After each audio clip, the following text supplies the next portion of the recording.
네, 안녕하세요. 이승민입니다. 오늘은 공황장애에 대해서 얘기를 좀 드릴 건데요. 공황장애는 현대판 화병이다라는 제목입니다.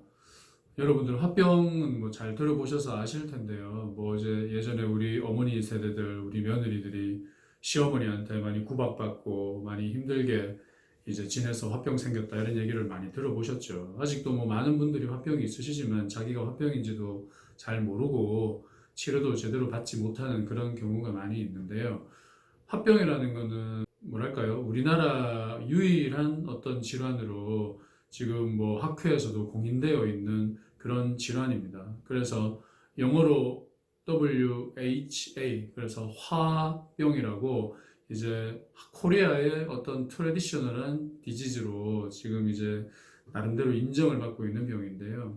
그래서 뭐 서양의 어떤 디프레션, 우울증과 거의 맥락을 같이 하는 병이라고 볼 수 있지만 좀 더 이렇게 화와 더 밀접히 연관이 된, 그러니까 이 마음 속에서 화가 쌓여서 벌어지는 이제 그런 병이라고 우리가 이제 통속적인 병으로 화병을 이제 심리학적인 병으로 얘기를 하고 있습니다.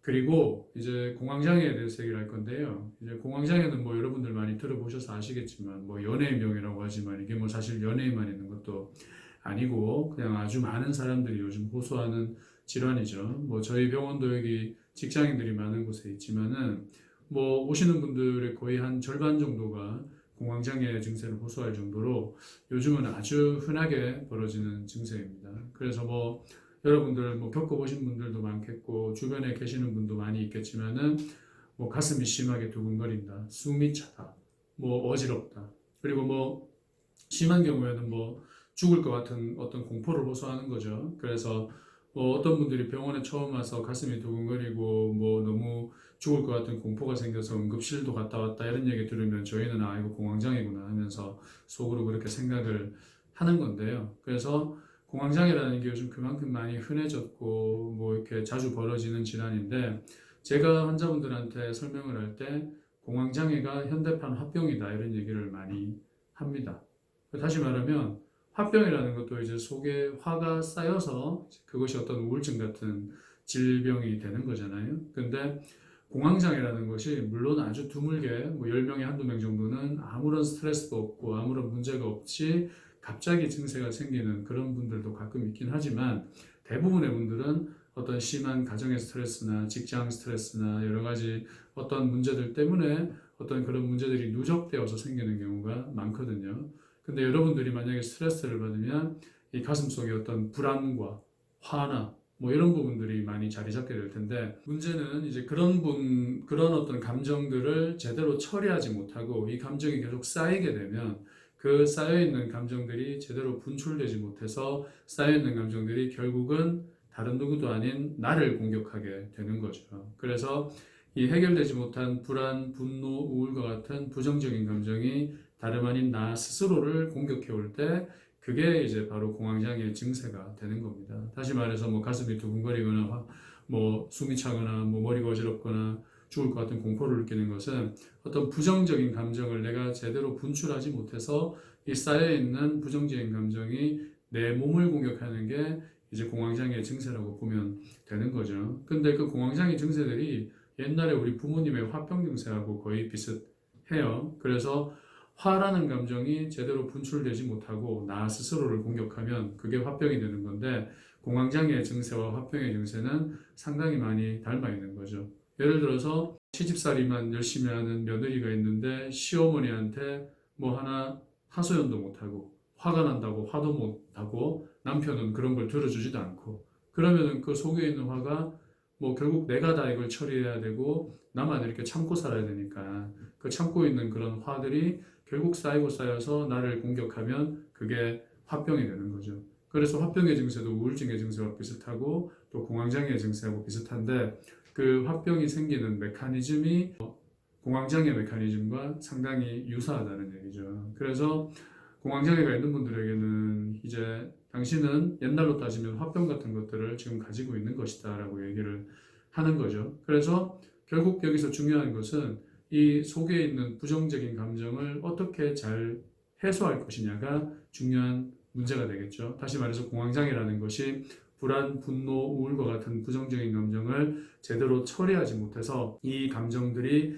나를 공격해서 벌어지는 거니까 여러분들이 직장에서나 가정에서나 그런 힘든 일들이 있고 불안, 분노, 우울이 쌓일 때 이 감정을 어떻게 풀어주느냐가 결국 아주 중요한 이슈가 되는 겁니다. 그래서 여러분 스스로도 한번 잘 생각을 해보시고 내가 스트레스를 받으면서 쌓여가는 어떤 불안과 화와 우울의 감정을 평상시에 어떻게 잘 해소하고 있는가 살펴보는 것이 상당히 중요한 거죠. 그래서 뭐 어떤 사람은 운동을 하고 어떤 사람은 책을 읽고 어떤 사람은 친구를 만나서 대화를 하고 차를 마시고 술을 마시고 하는 그 모든 활동들이 여러분들의 스트레스를 풀어주는 역할을 하는 건데 그게 단순히 스트레스를 풀어준다고 끝나는 것이 아니라 여러분들이 직장이나 가정에서 쌓여왔던 그런 부정적인 감정을 해소하는데 도움을 주기 때문에 그런 활동들이 거시적으로는 우울증이나 공황장애를 예방하는데 도움이 될 수 있는 거죠.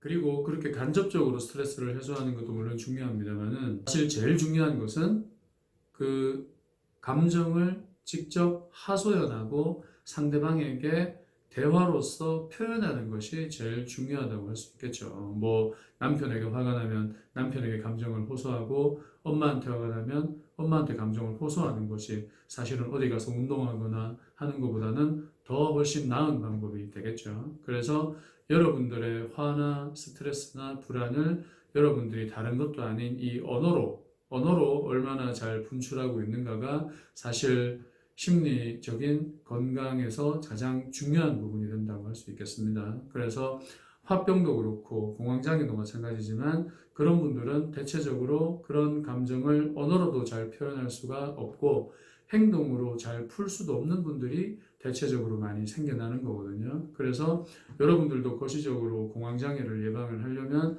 내가 속에 쌓여가는 어떤 이런 부정적인 감정들을 얼마나 잘 해소하고 있느냐 잘 관찰을 하셔야 된다는 거죠.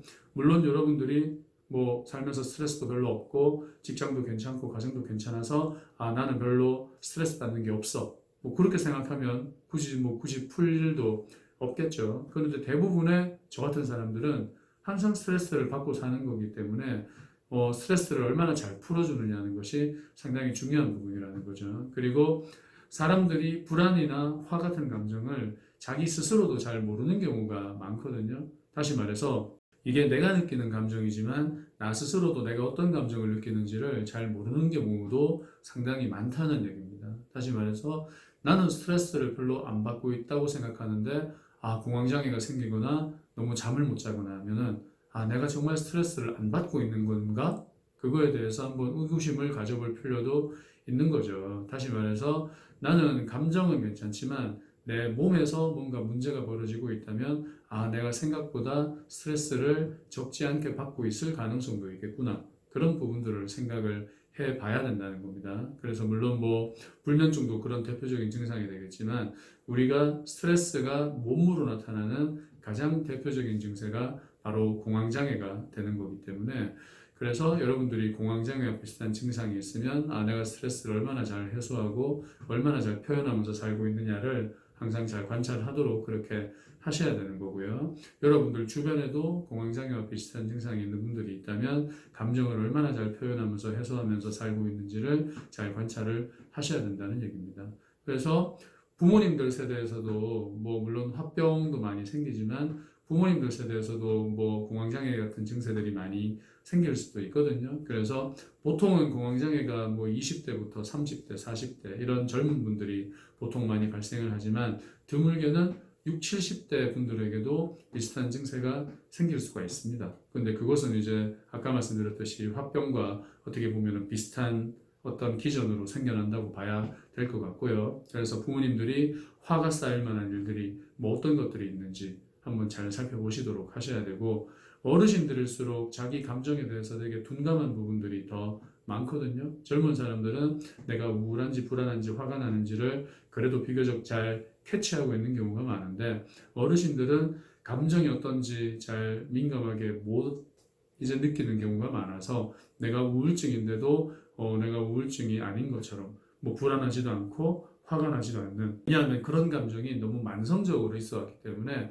그런 것들을 좀 예민하게 캐치하기가 어렵다는 거죠. 그래서 부모님들 세대에서도 어르신들이 어떤 화병이나 공황장애 같은 증세가 만약에 발생한다면은 그런 쌓여가는 불안, 우울화 같은 감정이 어떤 것들이 있는지도 자녀분들이나 가족들이 좀 유심히 관찰을 하셔야 될 그런 내용들이 되겠습니다. 그래서 오늘 요약을 드리자면은 공황장애와 화병은 상당히 비슷한 어떤 과정을 가지고 있고 화라든지 불안이든 우울이든 어떤 부정적인 감정이 제대로 해소가 되지 못하면서 벌어지는 것이기 때문에 여러분들도 가슴이 너무 답답하고 너무 숨이 막히고 가슴이 두근거리고 우울하고 하면 어떤 평상시에 부정적인 감정을 얼마나 잘 해소하고 있는지를 잘 살펴보시고 그런 부분들을 부족한 것을 더 잘 메꿔줄 수 있는 여러 가지 방법들을 잘 생각해 보시기 바랍니다. 네, 오늘 여기까지 하도록 하겠습니다. 감사합니다.